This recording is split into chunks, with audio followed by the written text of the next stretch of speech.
Seorang pelajar jadi korban penyerangan kelompok geng motor saat pulang sekolah. Satu pelaku diamankan dan jadi bulan-bulanan warga yang geram.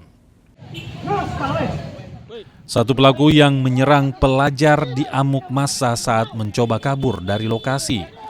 Pelaku yang berusia 16 tahun ini merupakan kawanan geng motor Bongkar. Mereka datang melakukan penyerangan terhadap pelajar yang hendak pulang sekolah di Jalan Muhammadiyah, Kecamatan Wajo, Kota Makassar. Korban yang berupaya menghindar mengalami luka di bagian jari tangan. Polisi yang tiba di lokasi langsung mengamankan pelaku dan barang bukti sarung parang.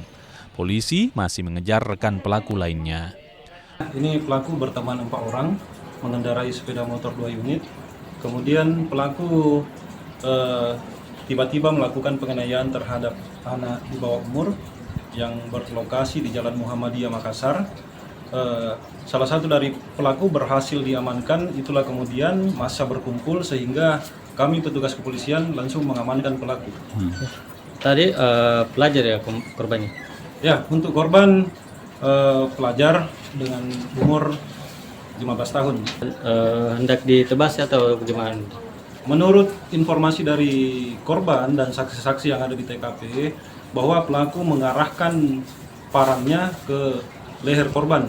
Namun korban sempat menangkis sehingga yang terkena adalah telapak tangan. Pelaku telah diserahkan ke unit PPA Polres Pelabuhan Makassar, sementara korban menjalani visum di Rumah Sakit Bayangkara Makassar.